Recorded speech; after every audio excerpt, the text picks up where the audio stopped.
3. Hacerse consciente. ¿Qué significa hacerse consciente? La palabra conciencia o conocimiento y saber suelen tomarse como sinónimos, aunque tienen grandes dificultades de significado. Conciencia significa un saber profundo, total y participativo con el que descubrimos, reconocemos o nos damos cuenta de algo inesperado o que no era patente.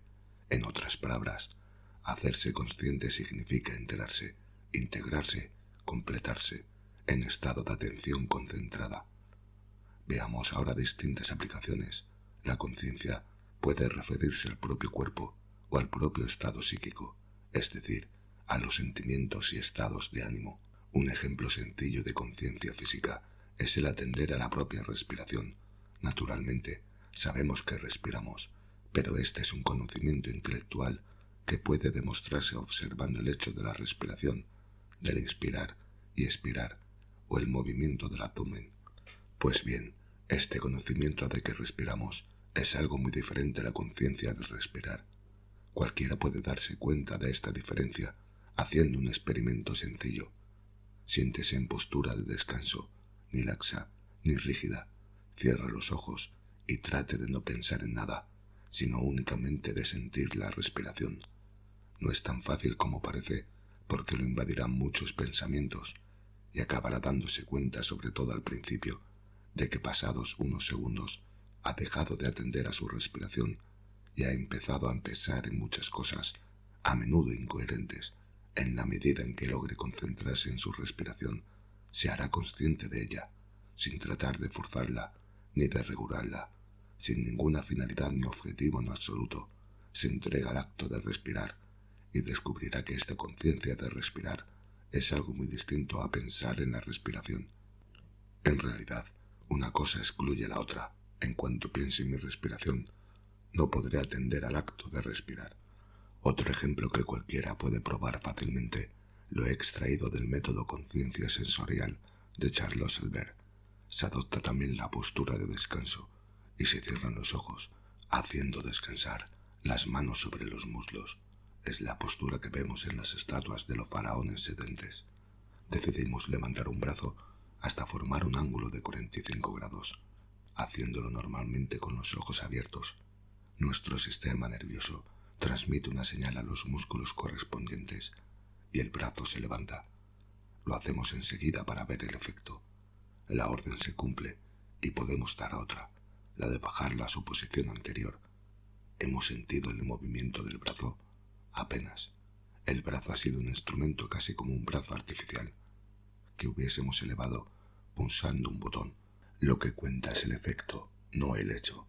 Sí, en contra de lo corriente, hemos de concentrarnos en el movimiento. Debemos tratar de olvidar la finalidad y mover el brazo con tal lentitud que empecemos sintiendo cómo se mueve, desde el ligero levantar la palma de la mano de la posición de descanso hasta el momento en que se encuentra en el aire, y después cada vez más lejos, hasta que ha llegado más o menos a la altura pretendida, para bajarlo seguidamente otra vez a la posición de pleno descanso. Quien haga este pequeño ejercicio notará que siente el brazo en movimiento, no que es testigo del movimiento. Reconocerá también que, al estar tan concentrado en la conciencia del movimiento, no piensa en él. Puede pensar en él antes o después, pero no cuando trata de hacerse consciente.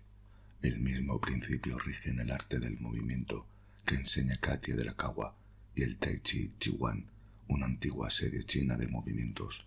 Ejercicio este particularmente recomendado porque combina elementos de conciencia sensorial con un estado de meditación concentrada.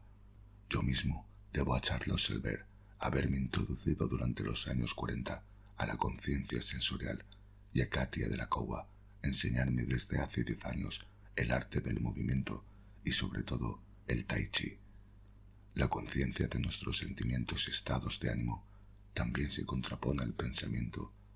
Si yo soy consciente de sentir alegría, amor, tristeza, temor u odio, esto significa que yo siento y que el sentimiento no está reprimido. No significa que yo piense en mi sentimiento. Hasta ahora hemos hablado de la conciencia, de lo que no está oculto. Hay otro tipo de conciencia, el llegar a conocer lo que estaba oculto, es decir, adquirir conciencia de lo inconsciente reprimido, o hacer consciente lo reprimido, hacer, porque en general se requiere un esfuerzo activo para que algo inconsciente llegue a ser consciente. La podríamos llamar conciencia reveladora, descubridora. Fueron Marx y Freud quienes, habiendo comenzado la última fase de la sociedad industrial, creando las teorías reveladoras, críticas más importantes, aunque el budismo, en conciencia que me ha señalado Zdeněk Fischer, fue también una doctrina que movilizó la actividad de millones de personas, como la de Marx en el siglo XIX. Marx mostró los conflictos y las fuerzas motrices de la evolución social.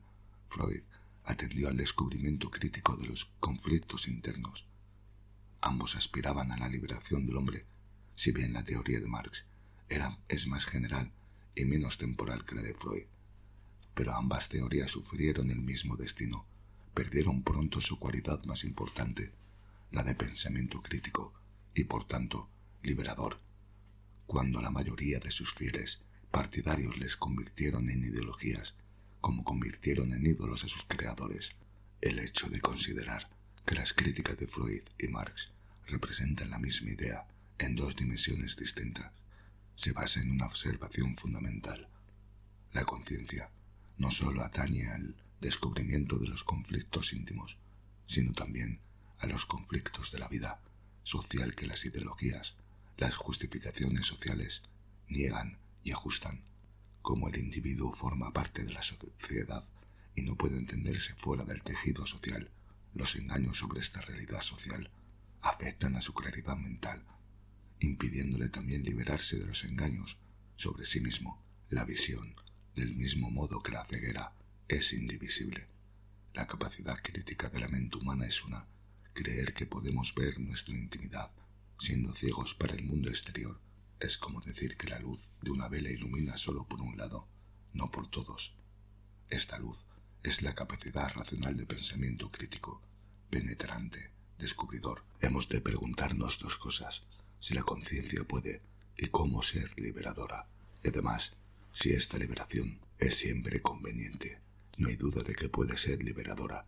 Hay en la historia muchos ejemplos de que el hombre es capaz de liberarse de las cadenas del engaño, penetrando las raíces y las causas de los fenómenos. No me refiero solo a los grandes hombres, sino también a las muchas personas corrientes que a veces, por motivos desconocidos, rasgan el velo que les cubría los ojos y empiezan a ver. Después diremos más sobre esto cuando hablemos del psicoanálisis. La causa de su poder liberador puede residir en un aspecto: la firmeza que tenga la posición del hombre en el mundo dependerá de si es suficiente su percepción de la realidad. Cuanto menos lo sea, tanto más desorientado estará, más inseguro y, en consecuencia, más necesitado de ídolos ante los cuales inclinarse va buscando seguridad. Cuanto mayor sea su percepción de la realidad, más independiente y libre será, y en mayor medida podrá encontrar dentro de sí mismo su propio equilibrio. El hombre es como Anteo, que se cargaba de energía tocando la madre tierra, de modo que su enemigo solo pudo matarlo manteniéndolo levantado en el aire el tiempo suficiente. La pregunta de si es conveniente que alguien se libre de su ceguera, suponiendo que la comprensión de los conflictos ocultos lleve a una solución positiva y, por tanto, a un aumento del bienestar, habrá pocas objeciones. Es lo que Marx esperaba si la clase obrera se hacía consciente de su situación. Si la clase obrera se desengañase, podría edificar una sociedad que no necesitaría del engaño, y podía lograrse porque las condiciones históricas estaban maduras. Freud creía que la comprensión de los conflictos ocultos entre las fuerzas conscientes e inconscientes tendría como consecuencia la curación de la neurosis. Pero, ¿y si el conflicto no puede resolverse? ¿No saldrá mejor parado el hombre viviendo engañado si una dolorosa verdad no le ayuda a liberarse en la realidad? Sí, como Marx y Freud creían, las enseñanzas religiosas eran un engaño. No eran un engaño necesario si es que el hombre había de poder sobrevivir. ¿Qué le habría sucedido de haberse desengañado para no sentir sino desesperación, sin ver posibilidad alguna de un orden social más humano ni de un mayor bienestar personal? O bien, si un sádico obsesivo pudiese reconocer las causas de su padecimiento, pero por ciertos motivos posibles supiera también que no puede cambiar, ¿no le convendría más seguir ciego, creyendo sus propias justificaciones? ¿Quién se atrevería a contestar, a primera vista, el hecho de no querer hacer sufrir innecesariamente a nadie parece razón suficiente para no querer desengañarlo? Lo dudo.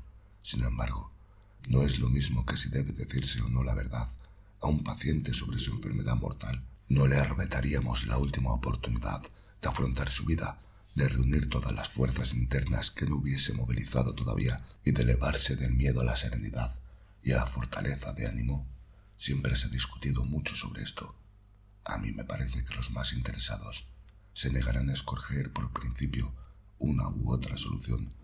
Dirán que depende de la personalidad del moribundo y que no se puede juzgar antes de apreciar su actual y potencial fortaleza de ánimo, ni de conocer su deseo más hondo, a menudo tácito. Pero me parecería inhumano querer imponerle la verdad en la rígida convicción de que es forzosamente lo mejor para él. En cuanto a los conflictos y al engaño en general, creo justo un razonamiento parecido. Primero, en parte, esta pregunta es puramente abstracta y por consiguiente equivocada. La mayoría de las personas y de las clases sociales no pueden soportar un desengaño sin solución positiva. Simplemente no escucharán, no comprenderán y seguro que no estarán de acuerdo con el desengaño, aunque el crítico hable como un ángel. Por lo abundante, no hará falta citar ejemplos de lo fuerte que es la resistencia en la vida social e individual, pero ¿y los que no oponen una resistencia tan fuerte? Seguro que les convendrá mantenerse en el engaño. Para contestar a esta pregunta, debemos recordar que al llegar a conocer la verdad, tiene un efecto liberador, libera energía y despeja la mente. Como consecuencia, independiza, ayuda a encontrar el propio equilibrio dentro de sí mismo y vivifica. Podrá darse uno cuenta de que no puede cambiar las cosas, pero habrá conseguido vivir y morir como un hombre, no como un borrego. Si evitar el dolor y gozar de las mayores comodidades fuesen los valores supremos, el engaño, en efecto, sería preferible a la verdad, considerando un cambio que todo hombre, en cualquier momento histórico, nace con un potencial de realización plena y además que con su muerte habrá perdido la última oportunidad que tenía. Queda mucho que hablar, en efecto, sobre el valor del desengaño para alcanzar un grado óptimo de realización personal. Cuantos más individuos llegan a quitarse el velo de los ojos, tantas más probabilidades habrá de que produzcan cambios sociales e individuales. En la primera oportunidad que tengan, en vez de esperarse, como ocurre con frecuencia, a que haya pasado la ocasión del cambio, por habérseles atrofiado la mente, el valor y la voluntad. De todo esto se concluye que la preparación más importante para el arte del ser es cualquier cosa que nos haga adquirir y aumentar la capacidad de conciencia superior, así como la capacidad de pensamiento crítico, dubitativo, y no es cuestión sobre todo de inteligencia, edad o instrucción, es cuestión de carácter, más concretamente de lo independiente que se haya llegado a ser, de las autoridades irracionales y de los ídolos de toda especie. ¿Cómo puede lograrse esta independencia personal? Ahora una cosa podemos decir, haciéndonos cargos de lo importante que es el hecho de no someterse. Hablo de la rebeldía interior, no necesariamente de la desobediencia fanática y provocativa. Nos haremos sensibles a los mejores signos de sujeción. Caeremos en la cuenta de su falsa justificación. Mostraremos valor y descubriremos que, una vez reconocidos el problema y su importancia, podemos encontrar muchas soluciones por nosotros mismos. Ocurre igual que en lo demás. No vemos soluciones a los problemas hasta que se hacen candentes y llegar a ser cuestión de vida o muerte. Si no hay interés candente, la razón y la crítica se hallan poco activadas. Parece faltarnos la capacidad de observación. Otra actitud conveniente es la de profunda desconfianza, como la mayor parte de lo que oímos es o liso y llano embuste, o verdad a medias, o tergiversación de la verdad, Como casi todo lo que leemos en el periódico, son interpretaciones falseadas que se nos sirven con apariencia de realidades. Lo mejor, sin duda de ninguna especie, es empezar por ser radicalmente escépticos, suponiendo que casi todo lo que vayamos a saber será mentira o falsedad. Si suena demasiado torvo o cínico, añadiré que no se toma al pie de la letra. Quiero decir, es más provechoso suponer esto que lo contrario, o sea, creer que la gente dice la verdad hasta que no se demuestre lo contrario. Quizás suene menos misantrópica esta recomendación, aclarando que hablo de la veracidad de las afirmaciones, no de la veracidad de las personas. Podría resultar más fácil, aunque también más insoportable, poder decir que la mayoría son mentirosos, pero en realidad, la mayoría de quienes hacen afirmaciones falsas o dicen medias verdades creen sinceramente decir la verdad, o al menos se van convenciendo mientras hablan. Más adelante, en el capítulo sobre el psicoanálisis y el autoanálisis, trataré de ejercicios útiles para hacer uno consciente de sí mismo. Pero antes quiero hablar de otros medios para aprender el arte de vivir. 4. Concentrarse. La capacidad de concentración ha llegado a ser un bien escaso en la vida del hombre cibernético. Verdaderamente, parece hacerlo todo por evitar concentrarse. Le gusta varias cosas a la vez, como oír música, leer, comer y charlar con los amigos. Hace poco una historieta resumía bien esta tendencia. Un hombre había instalado un televisor en la pared de la cama para poder ver la televisión durante el coito. Verdaderamente, la televisión es una buena escuela de desconcentración. Al interrumpir los programas con anuncios, condiciona a los espectadores a no concentrarse. Los hábitos de lectura muestran la misma tendencia, reforzada aún más por la moda de publicar antologías. Se nos ofrecen fragmentos de la idea de un autor como sucedáneo de la lectura de su libro, de modo que no tenemos que concentrarnos para poder entender una complicada concatenación de ideas, porque nos dan el tuétano bien masticadito. Muchos estudiantes tienen la costumbre de no leer nunca un libro entero, aunque no figuren resúmenes ni antologías. La introducción, la conclusión, unas cuantas páginas que haya señalado el profesor, y ya se sabe el pensamiento del autor, al menos superficialmente y sin necesidad de concentrarse. Cualquiera que se fije en las conversaciones corrientes observará cuán poca concentración hay en el tema y en el interlocutor. Cuando uno está solo, también evita concentrarse en nada. Coge un periódico enseguida o una revista, lectura fácil que no exige demasiada atención. La concentración ha llegado a ser un fenómeno tan raro porque nadie dirige ya su voluntad hacia una cosa en concreto. Nada es digno de que nos concentremos en ello, porque no hay ningún objetivo que persigamos apasionadamente. Pero hay más. Tenemos miedo a concentrarnos, porque tenemos miedo a perdernos si nos dejamos absorber demasiado por una persona, una idea o un hecho. Cuanto más débil sea el yo, más miedo tendrá a perderse en el no yo, en el acto de concentración. Por último, la concentración requiere actividad interior, no agitación, y esta actividad es infrecuente hoy, cuando la agitación es la clave del éxito. Hay otro motivo por el que tenemos miedo a concentrarnos. Creemos que la concentración es una actividad demasiado intensa, que nos cansará enseguida.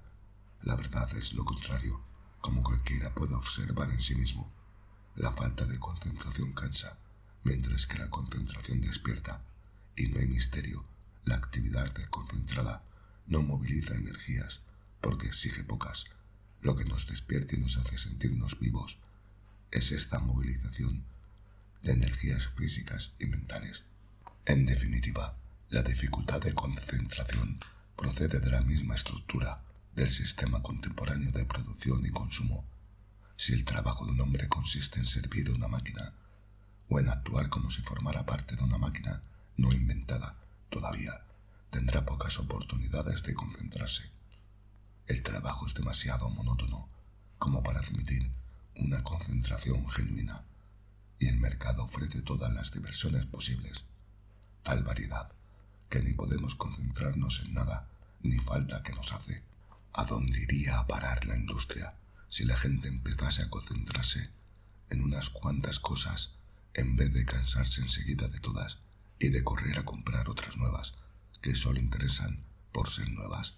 ¿Cómo puede aprender uno a concentrarse? La respuesta tiene que ser o muy corta o muy larga. Por razones de espacio, habrá de ser corta. Como primer ejercicio, sugiero que se practique la tranquilidad, lo cual puede significar en concreto sentarse tranquilo durante unos 10 minutos, por ejemplo, sin hacer nada, ni, en lo posible, pensar en nada, pero atendiendo lo que ocurre dentro de nosotros. Quien crea que es fácil no lo ha intentado nunca. Quien lo intente verá enseguida que es bastante difícil.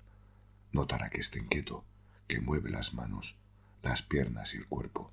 Y lo notará más aún si prueba la clásica postura sedente de las estatuas e imágenes faraónicas. Las piernas sin cruzar, con los pies delante, bien plantados en el suelo, los brazos apoyados en los del sillón o en los muslos, la postura no rígida, como nos enseñaba el antiguo estilo militar, ni encorvados, ni apoltronados. Es otra cosa. El cuerpo se encuentra en una postura armónica, se siente vivo y activamente cómodo. Cuando hemos aprendido este modo de sentarnos, nos encontramos incómodos en los sillones acolchados y preferimos las sillas rectas. Este es solo un primer ejercicio para aprender a concentrarse. Debería extenderse de 10 a 15 o 20 minutos, practicándolo regularmente todos los días por la mañana. Es muy recomendable hacerlo también de noche, durante 5 o 10 minutos por lo menos, y de ser posible, una vez más durante el día, cuando se haya conseguido cierto grado de tranquilidad. Puede durar de 1 a 3 meses. Será conveniente añadir ejercicios de concentración directa durante el ya descrito después. Práctica que puede hacerse de muchas maneras. Una puede ser observar una moneda, concentrándonos completamente en todos sus detalles, hasta el momento en que la veamos perfectamente con los ojos cerrados. También podemos concentrarnos en cualquier otro objeto, como un jarro, un reloj, un teléfono, una flor, una hoja o una piedra, e incluso en una palabra. Durante meses nos pasarán por la cabeza otros muchos pensamientos que perturbarán la concentración. En esto, como en cualquier otra cosa, la fuerza no hace ningún bien. No sirve de nada tratar de rechazar violentamente los pensamientos tangenciales, enfrentándonos a ellos como si fuesen enemigos. Para sentirnos derrotados en caso de no haber ganado la batalla, tenemos que tratarlos cortésmente, lo cual quiere decir que debemos tener paciencia con nosotros mismos. La impaciencia suele ser efecto de la intención de imponerse. Lenta, muy lentamente irá disminuyendo la frecuencia de los pensamientos intrusos y tendremos más capacidad de concentración. Otro obstáculo aún peor es que nos invade el sueño. A menudo se encontrará uno dando cabezadas. También habrá que soportarlo. Se puede volver a probar inmediatamente o respirar hondo unas cuantas veces. Y si persiste la somnolencia, podemos dejarlo para volver a intentarlo en otro momento. Aprender a concentrarse resulta tan difícil con estos obstáculos, porque muchos, si no la mayoría, se desaniman al poco rato o se echan en cara a sí mismos su incapacidad o justifican su fracaso afirmando que el método es una bobada. En este, como en cualquier aprendizaje, es importantísima la capacidad de soportar el fracaso. La fabricación mecánica de productos que escupen las máquinas no conoce el fracaso, pero tampoco la perfección. Este modo de producción nos ha inducido al curioso engaño de que el camino que conduce a la perfección es recto y placentero, de que el violín no suelta chirridos, que el estudio de una doctrina filosófica no puede dejarnos perdidos y desconcertados, que podemos preparar un plato insuperable por haber leído una sola vez la receta. Tener en cuenta que el camino que conduce a la concentración, como a cualquier otra meta, acarrea forzosamente fracasos y decepciones, es lo único que puede evitarnos el desaliento. Al mismo tiempo que estos sencillos ejercicios, o después, se practicará la concentración en ideas y sentimientos. Por ejemplo, leamos un libro de tema interesante, escrito por un autor que tenga algo importante que decir, y observemos cómo lo leemos. Si, pasada una hora, estamos inquietos, si tratamos de saltar páginas, si volvemos a leer una página por no haberla entendido bien la primera vez, Si pensamos en la argumentación del autor, si le damos respuestas propias o nos formamos ideas nuevas, si tratamos de comprender lo que el autor quiere decir, en realidad, en vez de empeñarnos en criticar esto o aquello para refutarlo, si queremos aprender algo nuevo o ver confirmadas nuestras ideas, directa o indirectamente por los errores de las contrarias. Estos detalles nos servirán para averiguar si nuestra lectura es concentrada. Si no lo es, habremos de practicar la concentración, estudiando qué es lo esencial del pensamiento de cada autor, a una costa de leer menos libros. La concentración en otra persona no es muy diferente a la concentración en ideas. Debo dejar a la propia comprobación y experiencia del lector el hecho de que la mayoría de nuestras relaciones personales adolecen de una falta total de concentración. Solemos ser muy malos conocedores de las personas porque no vamos más allá de captar la personalidad superficial del otro, esto es, lo que dice, cómo se comporta, qué posición tiene, cómo va vestido. En resumen, observamos el personaje, la máscara que nos muestra. No la penetramos, ni se la quitamos para ver qué persona hay detrás. Solo podemos verla concentrándonos en ella. Ahora bien, parece que tengamos miedo de conocer bien a alguien, incluidos nosotros mismos. La personalidad constituye un obstáculo para el buen funcionamiento de nuestra sociedad cibernética, porque la observación concentrada de una persona nos obliga a responder, o con simpatía y cuidado o con horror. En cambio, lo que queremos es mantener la distancia. Queremos saber uno de otro justo lo necesario para convivir, cooperar y sentirnos seguros. Por tanto, el conocimiento de la superficial es conveniente, mientras que el conocimiento obtenido por concentración es perturbador. Otras buenas formas de concentrarse son practicar deportes como el tenis y el montañismo, o juegos como el ajedrez, tocar un instrumento musical, pintar o esculpir. Todas estas actividades pueden hacerse con concentración o sin ella. Casi siempre se hacen sin concentración, por lo que no sirven para aprenderla. Cuando se hacen con concentración, su efecto mental es del todo diferente. Pero aún sin hacer ninguna de estas cosas, podemos vivir concentrados continuamente. Como veremos después, el concepto budista de atención significa un modo de ser por el que uno se concentra enteramente en lo que hace en todo momento. Está plantando una semilla, limpiando una habitación o comiendo. Según decía un maestro de Zen, si estoy durmiendo, duermo. Si estoy comiendo, como. 5. Meditar. De la práctica de la concentración hay un camino que nos lleva directamente a uno de los preparativos fundamentales para aprender el arte de ser, meditar. En principio, debemos distinguir dos clases de meditación. Tenemos, en primer lugar, los estados ligeros de trance autoinducido, empleando métodos de autosugestión, que pueden producir relajación mental y física, haciendo que el ejercitante se sienta descansado, reanimado y con más energía. Un ejemplo de estos métodos es el entrenamiento autógeno de Schultz, practicado por miles de personas, en general, con buen resultado. Mi esposa y yo lo estudiamos con el profesor Schultz, pero sin demasiado éxito por nuestra resistencia interna a su carácter autosugestivo. El mismo Schultz no aseguró nunca que su método sirviese para otra cosa que para la relajación mental, pero, como lo debe practicar uno mismo, no es del todo pasivo y no hace depender del profesor. En contraposición a las formas autosugestivas de meditación están aquellas cuya finalidad es alcanzar un grado superior de falta de apego, codicia y engaño, en suma, que sirven para alcanzar un plano más elevado del ser.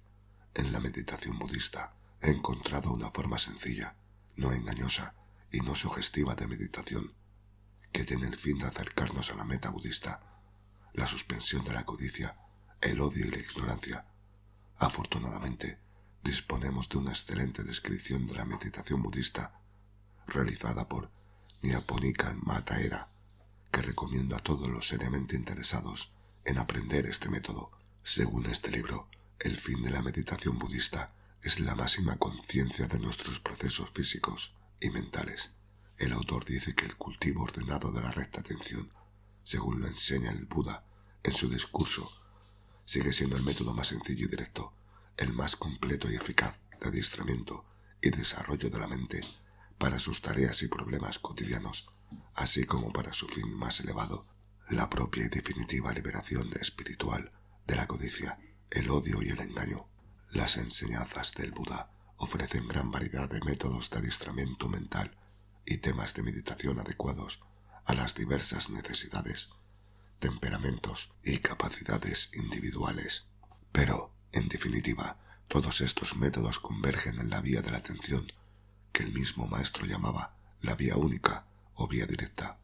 Por tanto, la vía de la atención puede llamarse justamente el corazón de la meditación budista o incluso el corazón de toda la doctrina.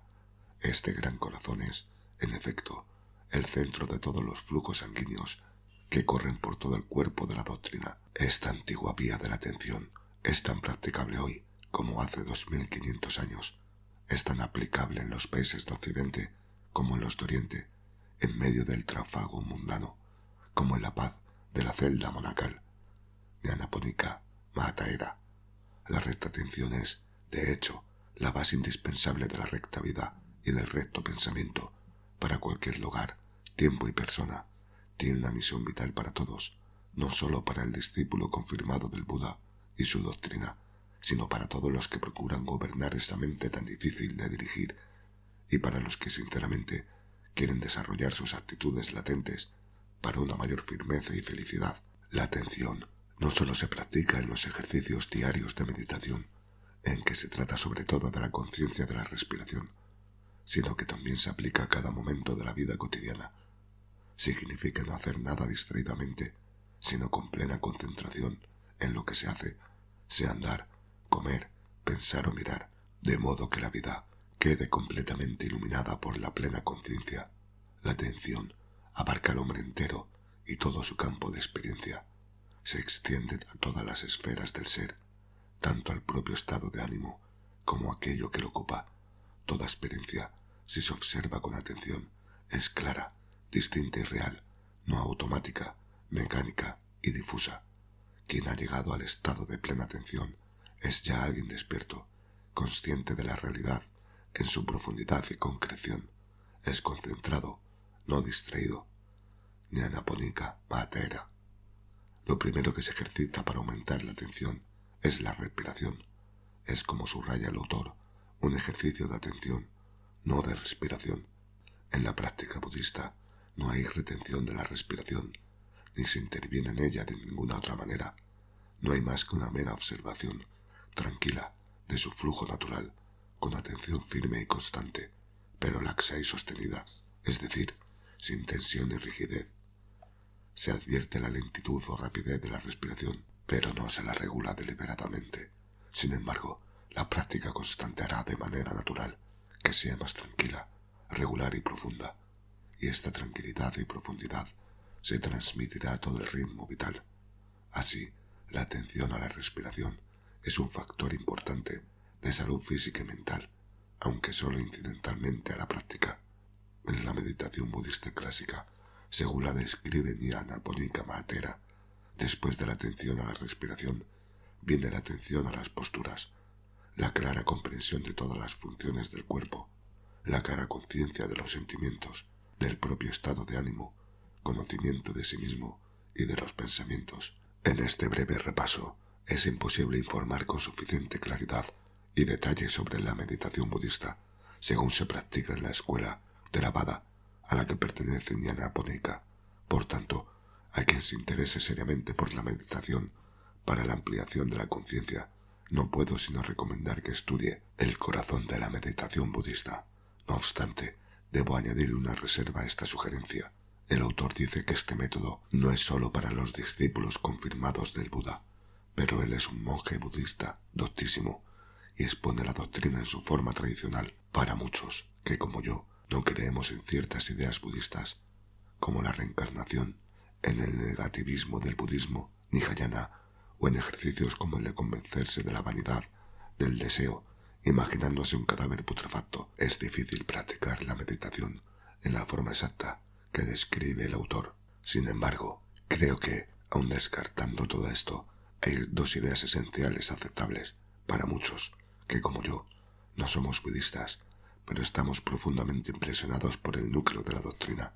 Me refiero, en primer lugar, a la idea de que el fin de la vida es vencer la codicia, el odio y la ignorancia, aunque en esto el budismo no es muy distinto del judaísmo y el cristianismo, si se distingue en otro elemento más importante, la demanda de poseer la máxima conciencia respecto de los procesos internos y externos. El budismo, que fue un movimiento revolucionario contra la ortodoxia hindú y fue perseguido rigurosamente durante siglos por su ateísmo, se caracteriza por un grado de racionalidad y pensamiento crítico que no puede encontrarse en las religiones occidentales.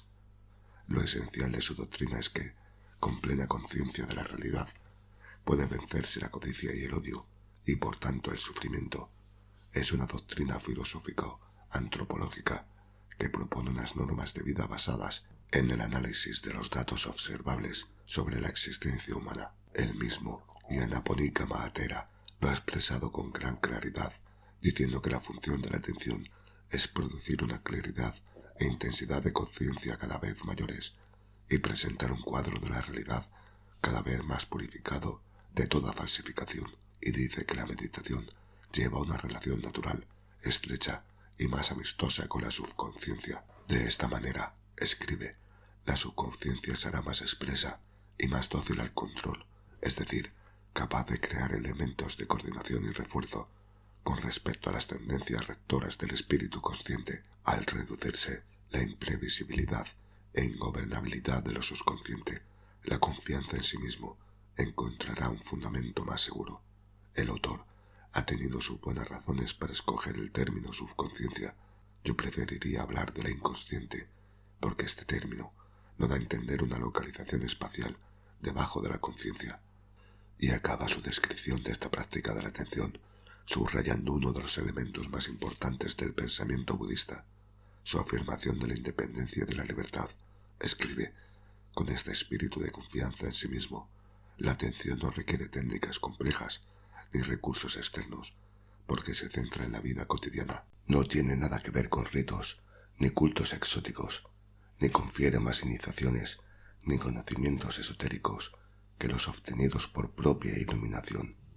Hemos visto que, para la meditación budista, lo esencial es alcanzar la máxima conciencia de la realidad, y más particularmente del propio cuerpo y del propio espíritu. Pero aun quien siga este método en su forma tradicional, se preguntará si no podría ampliarse sumándole otras dimensiones de conciencia que en él solo se insinúan. Yo creo que sí puede ampliarse de esta manera la meditación budista, aunque puede hacerse sin relación con ella o con relación con otros tipos de meditación o solamente con la práctica de la tranquilidad. En lo que se refiere a los métodos para adquirir más conciencia del cuerpo, ya se han citado antes. Hablo de la conciencia sensorial, del arte del movimiento y del tai chi. El otro aspecto de la meditación budista es la claridad e intensidad de conciencia cada vez mayores y la presentación de un cuadro de la realidad cada vez más purificado de toda falsificación. Nyanaponika Mahatera, el mismo Nyanaponika, habla de una relación más amistosa con la subconsciencia y de hecho da un paso más al señalar que el método psicoanalítico, cuya finalidad es ver los lados inconscientes de la propia mente, puede ser un buen complemento de la meditación budista, según ha reconocido durante las profundas y pacientes explicaciones que me ha dado. No obstante, quiero volver a subrayar que el método psicoanalítico, como medio para la máxima conciencia, es un método válido por sí mismo, sin relación con la meditación budista ni cualquier otra. Cuarto, el autoanálisis como medio de conocerse a sí mismo. El psicoanálisis y la conciencia. La importancia del psicoanálisis como medio para conocerse a sí mismo. Ahora, reanudamos la exposición anterior sobre la conciencia de sí mismo, suponiendo que el psicoanálisis puede cumplir también una función transterapéutica y que es uno de los métodos más adecuados para conocerse mejor a sí mismo y, por tanto, para la liberación interior. No todo el mundo comparte este supuesto. Para la mayoría de los profesionales y de los legos, quizás el psicoanálisis es, en lo esencial, una curación de la neurosis, que se consigue haciendo emerger a la conciencia los recuerdos sexuales reprimidos y los afectos conexos.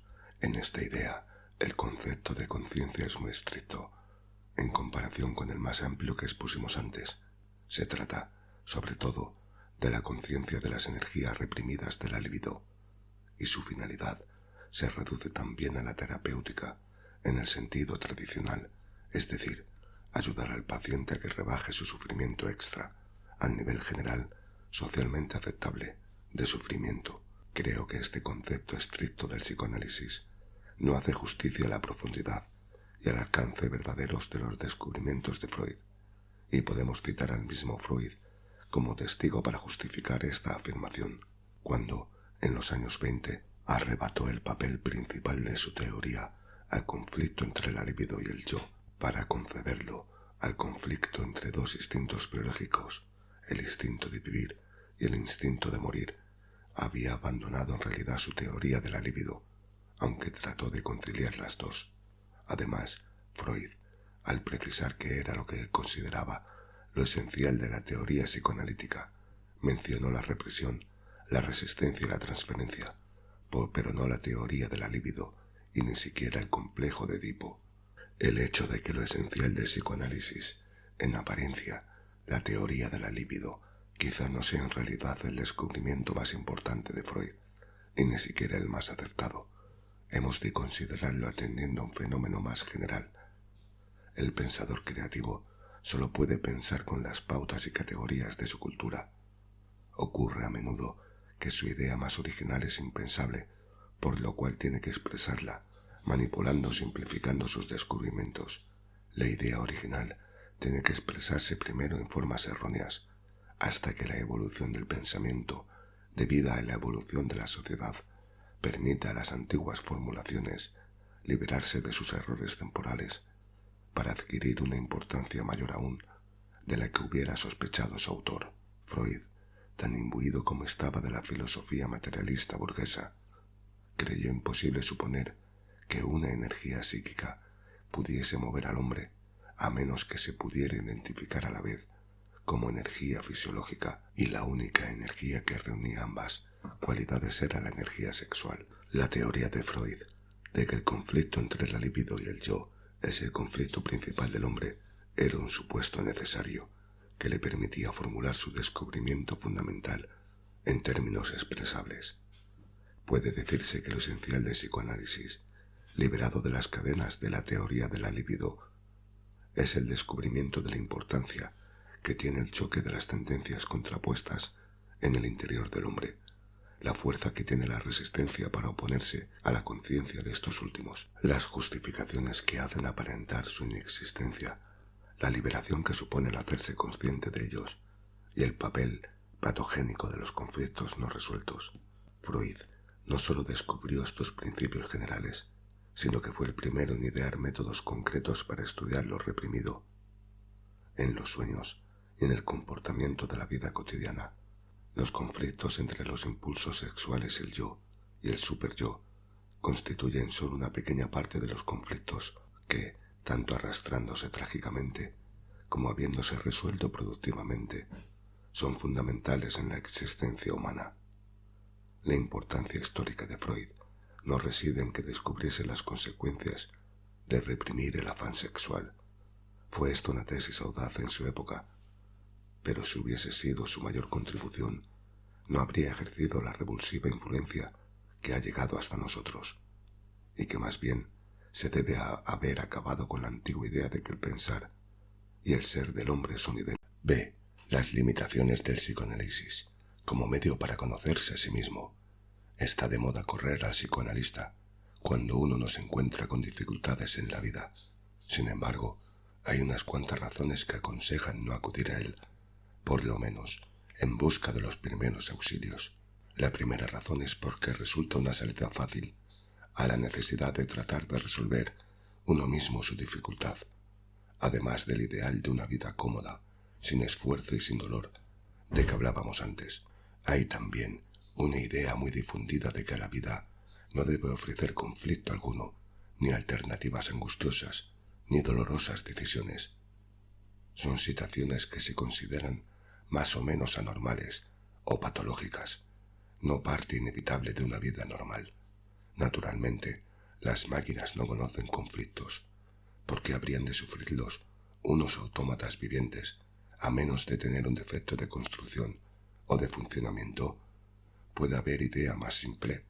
Únicamente la forma de vida más superficial, más enajenada, puede no exigir decisiones conscientes, pero sí provoca multitud de síntomas neuróticos y psicosomáticos, como las úlceras y la hipertensión, que son manifestación de conflictos inconscientes. Quien no haya perdido por completo la capacidad de sentir, quien no se haya convertido en un robot, no podrá evitar el afrontar decisiones dolorosas. Así ocurre, por ejemplo, en el caso de una emancipación, que puede ser muy difícil si el hijo siente el dolor que causará a sus padres. Sin embargo, sería pueril creer que lo difícil y doloroso de esta decisión indica una neurosis y que, por tanto, necesita psicoanalizarse. Otro ejemplo es el divorcio. La decisión de divorciarse del cónyuge es una de las más dolorosas que puedan tomarse, pero puede ser necesaria para terminar con los enfrentamientos continuos y con el grave obstáculo que suponen para el propio desarrollo. En esta situación, miles de personas creen tener que analizarse, porque piensan tener algún complejo que haga tan difícil la decisión. Por lo menos, esto es lo que piensan conscientemente. A menudo, en realidad, tienen otros motivos. Con la mayor frecuencia, lo único que quieren es aplazar la decisión, justificándolo con que primero deben averiguar todos sus móviles inconscientes por medio del psicoanálisis.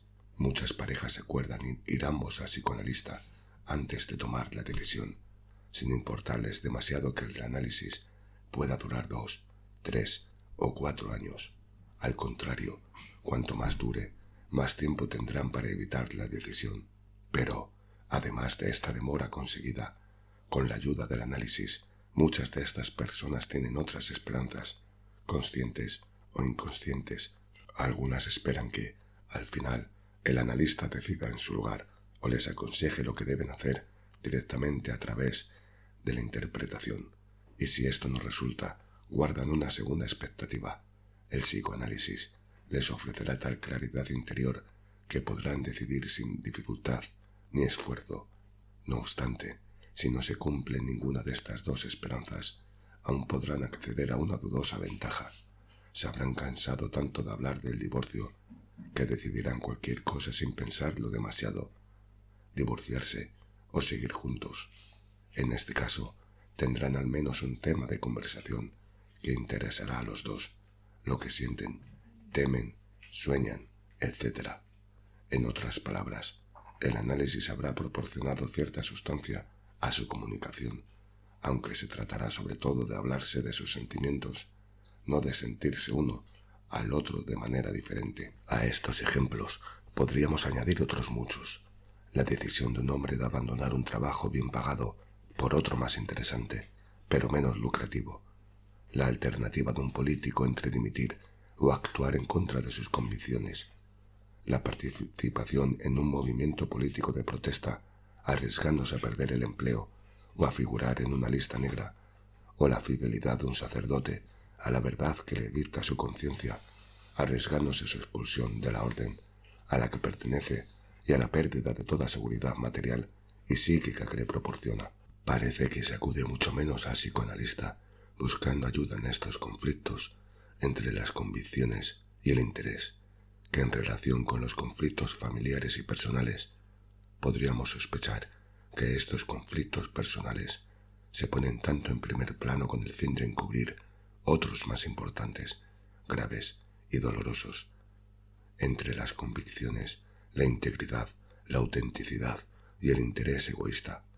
Estos ni siquiera suelen considerarse como conflictos, sino que enseguida se descartan como impulsos insensatos, idealistas, pueriles, a los que no se debe ni hace falta obedecer.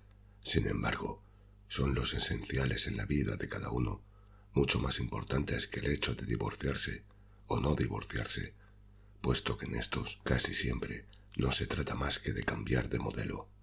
Otra razón para no introducirse en el psicoanálisis está en el peligro de buscar y encontrar en el psicoanalista una nueva figura paterna de la que se llega a depender, obstaculizando así el propio desarrollo.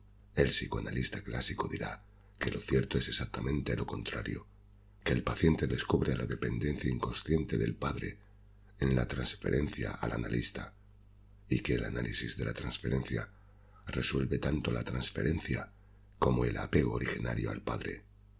Teóricamente esto es cierto y en realidad sucede a veces, pero con frecuencia ocurre algo bastante distinto. El analizado puede haber roto verdaderamente el lazo con el padre, pero bajo el disfraz de esta dependencia habrá anudado un nuevo lazo, esta vez con el analista, que se ha convertido en la autoridad, el consejero, el sabio maestro, el amable amigo, la figura más importante en la vida de uno. Que esto suceda con tanta frecuencia se debe, entre otras cosas, a un defecto de la teoría freudiana clásica. El supuesto fundamental de Freud fue que todos los fenómenos irracionales, como la necesidad de seguir a una autoridad fuerte, la ambición desmedida, la avaricia, el sadismo y el masoquismo, tienen sus raíces en los avatares de la primera infancia, y que estas circunstancias son la clave para comprender el desarrollo posterior. Si bien, en teoría, reconoció que los factores constitucionales tienen cierta influencia, así se explicaba que la necesidad de una autoridad fuerte tenía sus raíces en el desamparo real del niño, y cuando se presentaba este mismo apego en relación con el analista, se explicaba como transferencia, es decir, como transferido de un objeto, el padre, a otro, el analista. Tal transferencia ocurre y es un fenómeno psíquico importante, pero la explicación es insuficiente. No solo el niño es impotente, también el adulto es impotente. La impotencia está arraigada en las mismas condiciones de la existencia del hombre, en la condición humana, ante los muchos peligros que le amenazan de la muerte, de la inseguridad, del futuro y de las limitaciones de su conocimiento. El hombre no puede hacer otra cosa que sentirse impotente. Esta impotencia existencial del individuo se ha visto incrementada en gran medida por su impotencia histórica, presente en todas aquellas sociedades en las que una minoría afianzó su explotación de la mayoría, dejándola mucho más impotente de lo que habría sido en el estado de democracia natural, que es el régimen de las formas más primitivas de las sociedades humanas, o de las formas futuras basadas en la solidaridad, no en el antagonismo. Así, por motivos existenciales históricos, el hombre trata de apegarse a auxiliadores mágicos, bajo muchas formas: chamanes, sacerdotes, reyes, líderes políticos, padres, maestros, psicoanalistas y muchas instituciones como la Iglesia y el Estado. Los que han explotado al hombre han solido ofrecerse y se han aceptado prontamente como tales figuras paternas. Se ha preferido obedecer a unos hombres supuestamente bien intencionados antes que confesar que se obedecía por miedo e impotencia. El descubrimiento por parte de Freud del fenómeno de la transferencia ha tenido mucho más significado del que él mismo creyó comprender en el marco de referencia del pensamiento de su época. Con la transferencia descubrió un caso especial de uno de los afanes más imperiosos del hombre, el de la idolatría, enajenación, un afán arraigado en la ambigüedad de su existencia y que tiene el objetivo de encontrar respuesta a la inseguridad de la vida, transformando a una persona, una institución o una idea en un absoluto, esto es, en un ídolo, sometiéndose al cual se crea una apariencia de seguridad. Es casi imposible sobreestimar la importancia psicológica y social de la idolatría en el decurso histórico, la gran mentira que refrena la actividad y la dependencia. La clientela de los psicoanalistas está formada en gran parte por miembros liberales de las clases medias y media alta, para quienes la religión ha dejado de representar un papel efectivo y que no tienen convicciones políticas apasionadas. No hay Dios, emperador, papa, rabino ni líder político carismático que les llene este vacío. Entonces, el psicoanalista se convierte en una mezcla de gurú, científico, padre y sacerdote o rabino. No impone misiones difíciles, es amable y descifra todos los problemas reales de la vida, sociales, económicos, políticos, religiosos, morales y filosóficos, como problemas psicológicos, reduciéndolos a la categoría de justificaciones, de deseos incestuosos, impulsos parricidas o fijación anal. Reducido a este microcosmos burgués, el mundo se simplifica y se entiende, resulta manejable y cómodo. Otro peligro del psicoanálisis tradicional está en que a menudo el paciente solo finge querer cambiar. Si padece síntomas molestos, como dificultad para dormir, impotencia, miedo a las autoridades, poco éxito con el otro sexo o una sensación general de malestar, naturalmente quiere librarse de ellos. ¿Quién no querría? Pero no está dispuesto a experimentar el dolor y la angustia que son inseparables del propio desarrollo y de la consecuencia de la independencia. ¿Cómo resuelve el problema?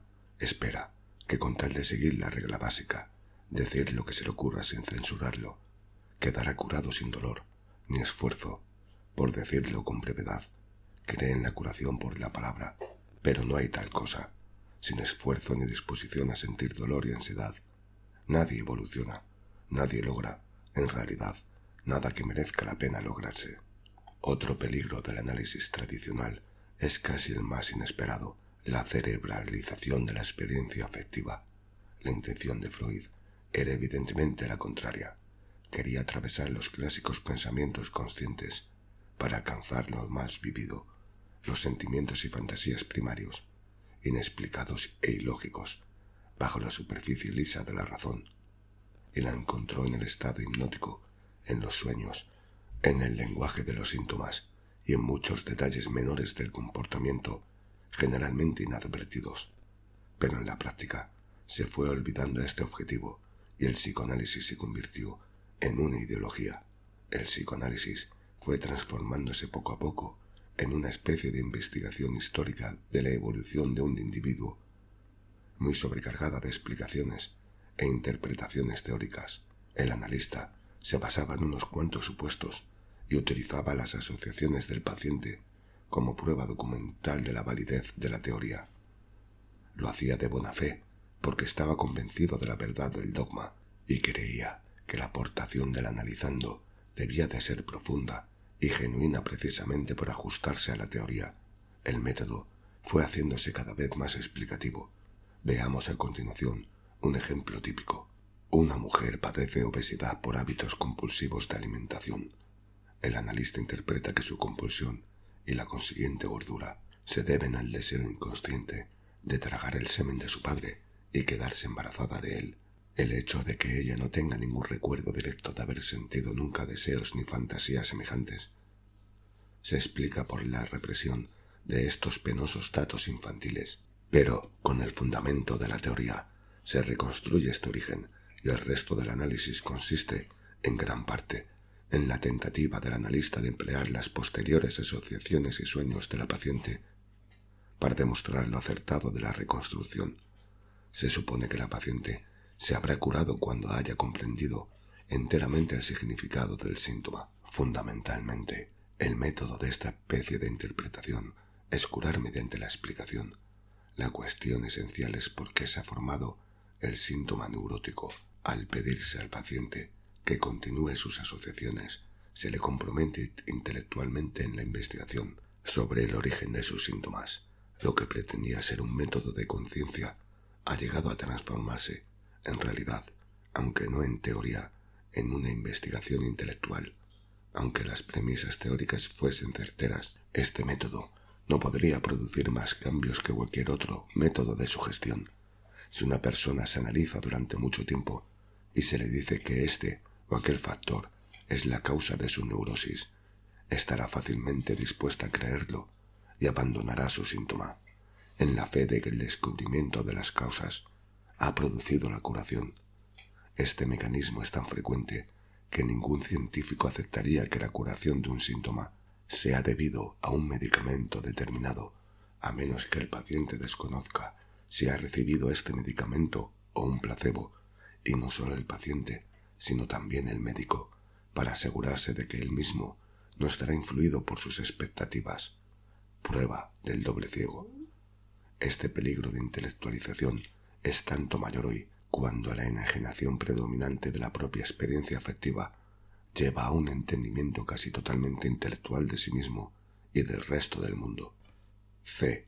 El psicoanálisis transterapéutico como medio para conocerse a sí mismo, a pesar de estos peligros intrínsecos de la práctica corriente. Debo confesar que, después de más de 40 años de ejercicio profesional, estoy más convencido que nunca de que el psicoanálisis, bien entendido y practicado, tiene grandes posibilidades como medio para ayudar al hombre, lo cual es en cierto terreno tradicional la curación de neurosis. Pero esta ahora no nos interesa tanto como una nueva función, lo que he llamado análisis transterapéutico.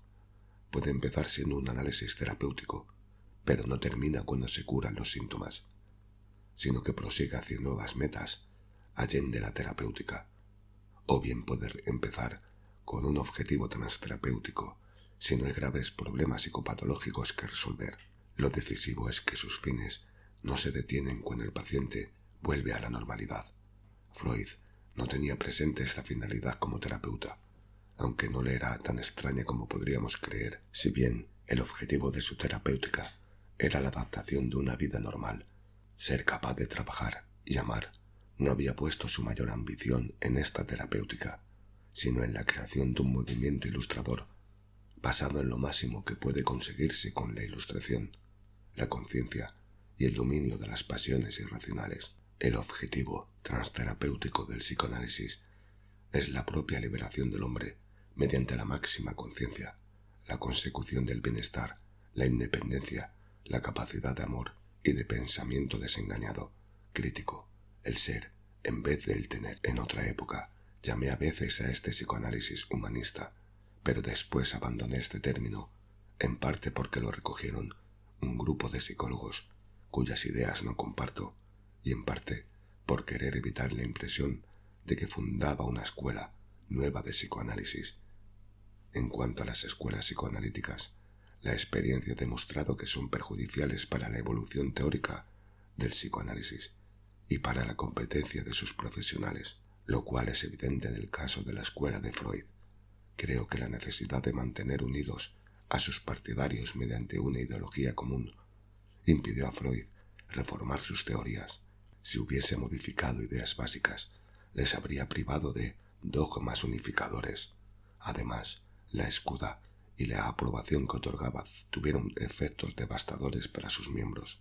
El hecho de haber recibido una verdadera ordenación lo tomaron muchos como un título de competencia definitiva que los eximía de todo perfeccionamiento ulterior, y lo que es cierto de la escuela ortodoxo es cierta de los demás, según mis observaciones. Así, he llegado a creer que la formación de escuelas psicoanalíticas es inconveniente y no lleva más que al fanatismo y a la incompetencia.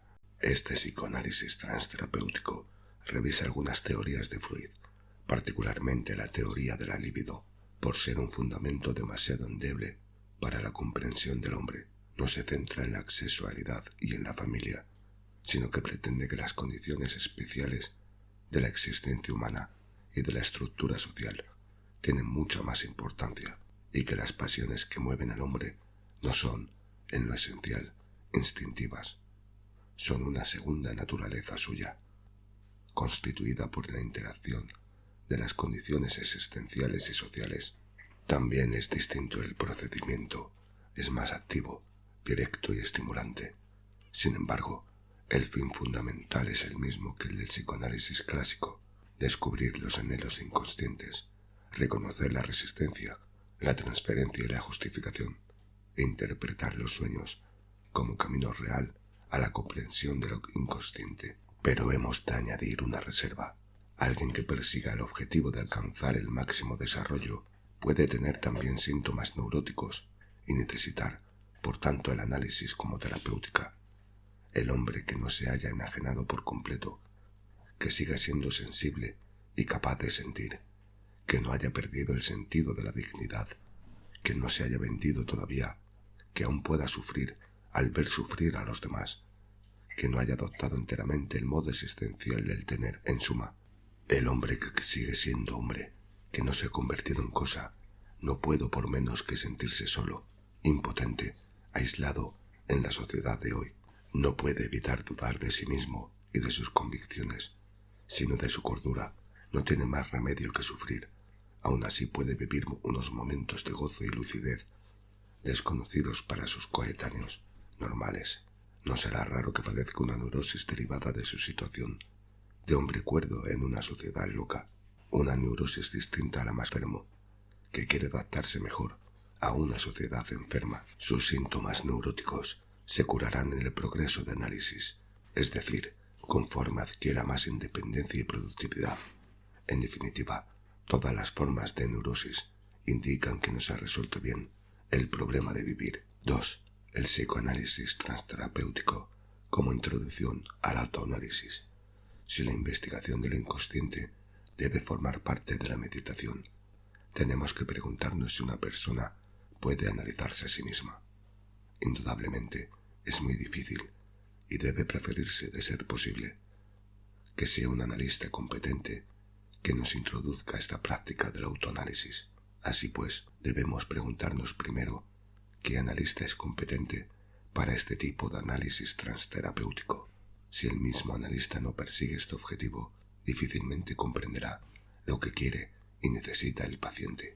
Y como son pocos los que se han fijado este objetivo, no será fácil encontrar un analista adecuado. Se debe seguir la regla, la misma que para escoger un analista por motivos estrictamente terapéuticos, de informarse a fondo sobre el psicoanalista a través de personas que lo conozcan bien, pacientes y colegas, y no fiarse de los nombres famosos ni de las consultas deslumbrantes. Se debe dudar también del entusiasmo de aquellos pacientes que idolatran a su analista, y una vez escogido, hay que tratar de formarse una impresión de él en 1, 2 o incluso 10 entrevistas, y observarlo tan cuidadosamente como él tiene que observarnos. Equivocarse de analista puede ser tan malo como equivocarse en el matrimonio. A qué escuela pertenezca el analista significa poco. Es de suponer que los psicoanalistas existencialistas se interesan más por los fines humanos, y algunos lo hacen. Otros son menos inteligentes y emplean el truco de utilizar la jerga filosófica de Husserl, Heidegger o Sartre, sin penetrar verdaderamente en la honda personalidad del paciente. Los discípulos de Jung tienen fama de ser los más interesados por las necesidades religiosas y espirituales del paciente. Algunos tienen este interés, pero muchos, en su entusiasmo por los mitos y analogías, olvidan también su vida individual y su inconsciente personal. Los neofreudianos no son necesariamente más de fiar que los otros. No basta no ser freudiano. Algunos enfocan el análisis desde un punto de vista parecido al nuestro. Otros muchos tienen un enfoque bastante superficial, carente de hondura y de pensamiento crítico. La escuela quizá más alejada de lo que yo propongo es la freudiana ortodoxa, por el lastre de la teoría de la libido y su parcial atención a la experiencia infantil.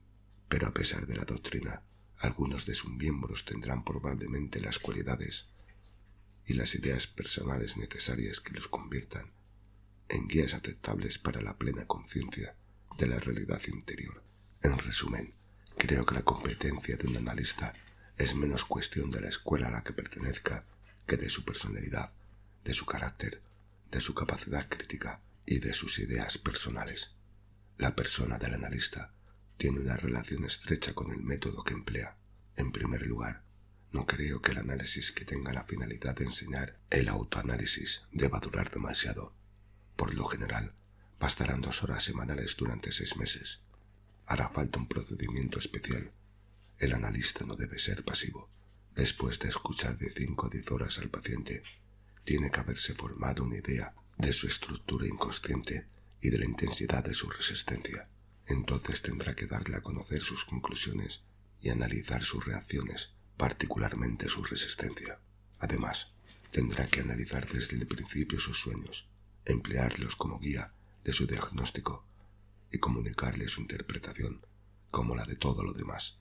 Al final de este periodo, el paciente debe haberse familiarizado con su inconsciente y haber disminuido tanto su resistencia que pueda continuar el análisis por sí mismo, empezando ya a realizar este autoanálisis diariamente durante el resto de su vida. Digo esto tanto porque el conocimiento de sí mismo no tiene límites, como por mi propia experiencia, ya que he practicado el autoanálisis diariamente desde hace 40 años, y no ha habido ocasión hasta ahora con que no haya descubierto algo nuevo o no haya profundizado en algo ya conocido. Sin embargo, y sobre todo al comienzo del autoanálisis, puede ser conveniente volver a acudir al analista si uno se encuentra atascado, pero solo como último recurso, porque, de otro modo, sería una gran tentación renovar la dependencia. El mejor método es el análisis introductorio, como preparación para el autoanálisis, pero es muy difícil, no solo porque no haya psicoanalistas con personalidad y capacitados para este trabajo, sino también porque la práctica de su consulta no se orienta a ver a los pacientes durante 6 meses y después solo ocasionalmente o nunca más.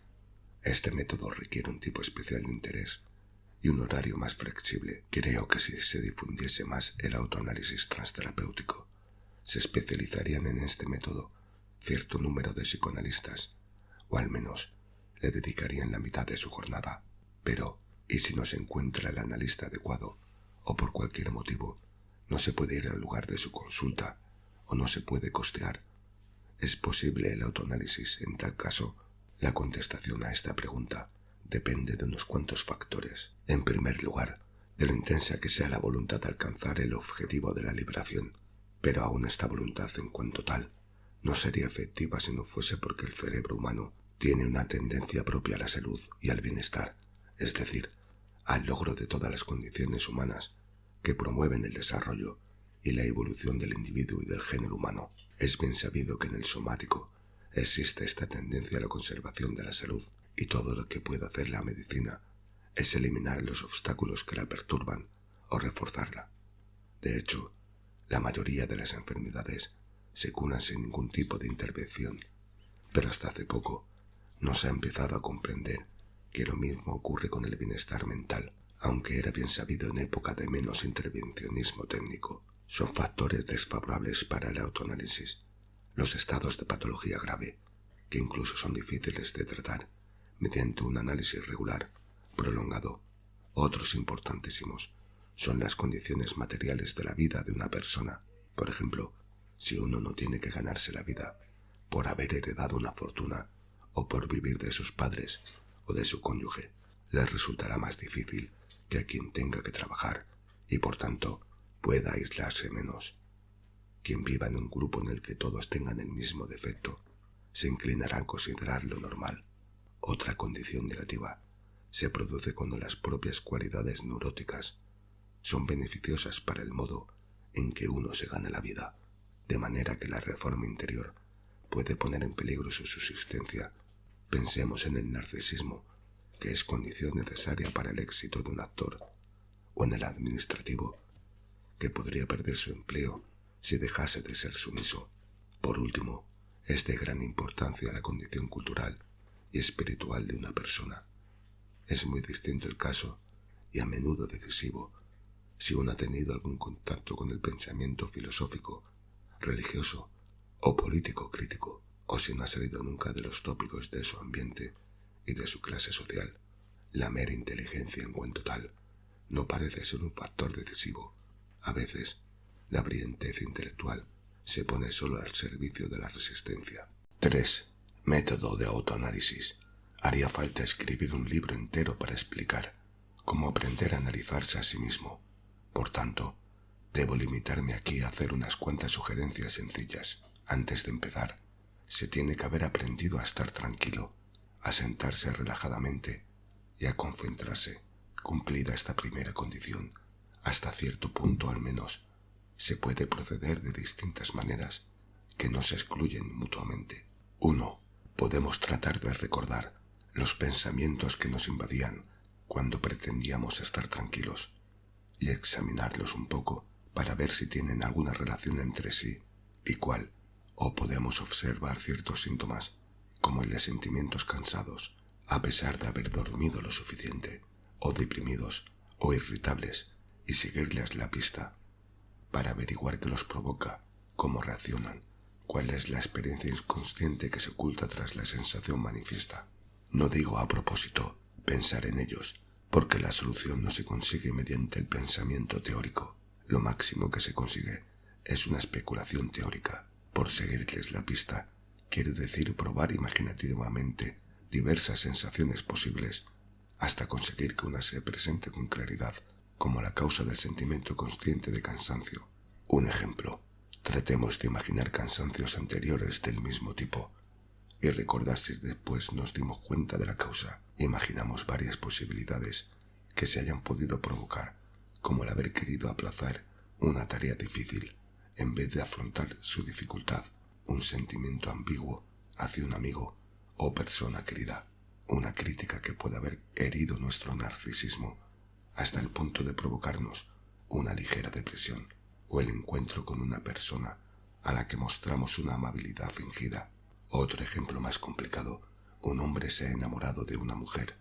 Pasados unos meses, de repente, se siente cansado, deprimido, desganado. Tratará de buscar toda suerte de justificaciones, como que su trabajo no va bien, lo cual puede ser un hecho cierto, provocado por la misma causa del cansancio, o que está decepcionado y triste por los sucesos políticos, o bien se provocará un grave resfriado con el fin de encontrar una respuesta satisfactoria. Pero si es sensible a sus propios sentimientos, observará que últimamente suele encontrarle pequeñas faltas y que en sueños era fea y lo engañaba con otro. O se dará cuenta de que antes estaba ansioso por verla, mientras que ahora busca excusas para aplazar una cita. Estos y otros muchos signos le indicarán que algo no va bien en sus relaciones.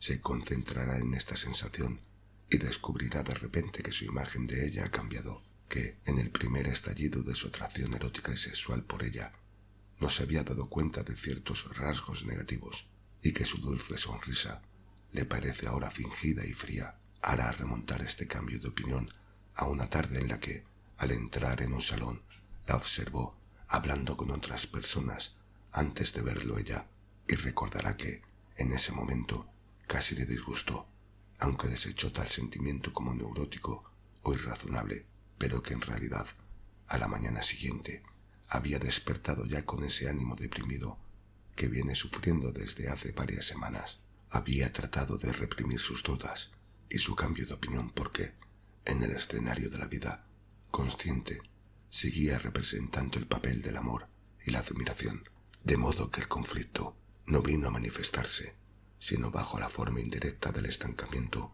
la indiferencia y la depresión, porque ni podía continuar su relación amorosa con ánimo alegre y sincero, ni romperla, puesto que había reprimido la conciencia de su cambio de opinión. Ahora que se le han abierto los ojos, recuperará su sentido de la realidad, comprenderá claramente sus sentimientos y con verdadera pena, pero sin depresión, romperá las relaciones. Veamos otro ejemplo de análisis de un síntoma.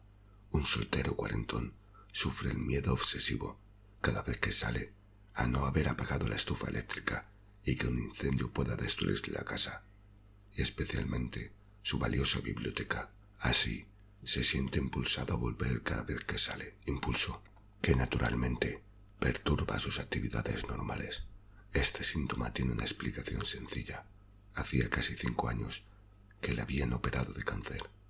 Su médico había dejado caer la observación de que todo había ido bien, excepto la posibilidad de que 5 años después se reprodujesen las células malignas, que podrían extenderse como un incendio. El hombre se había asustado tanto que expulsó esta idea de su conciencia y la sustituyó por el miedo a un incendio en su casa.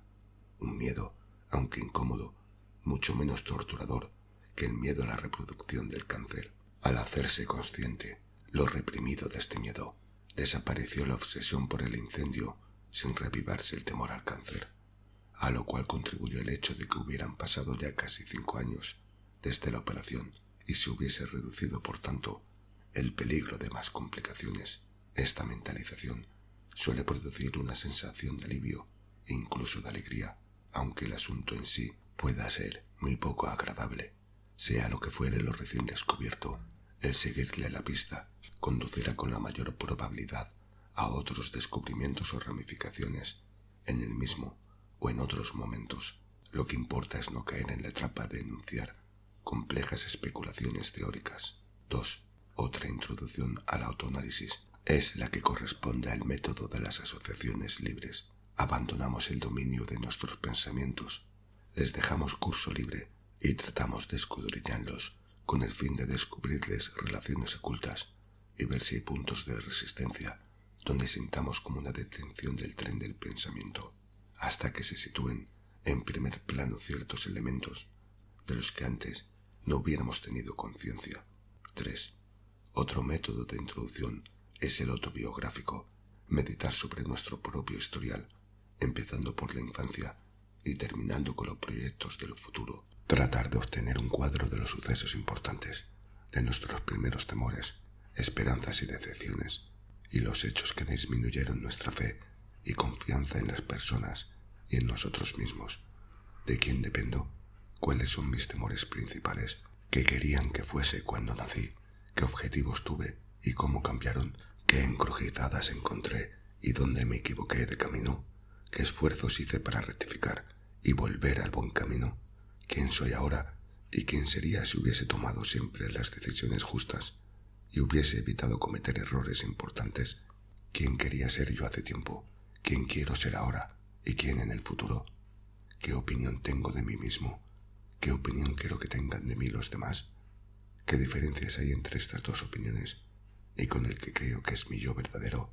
¿Quién seré si sigo viviendo como ahora? ¿A qué condiciones se ha debido mi evolución? ¿Qué alternativas tengo ahora para mi evolución futura? ¿Qué debo hacer para realizar la posibilidad que escoja?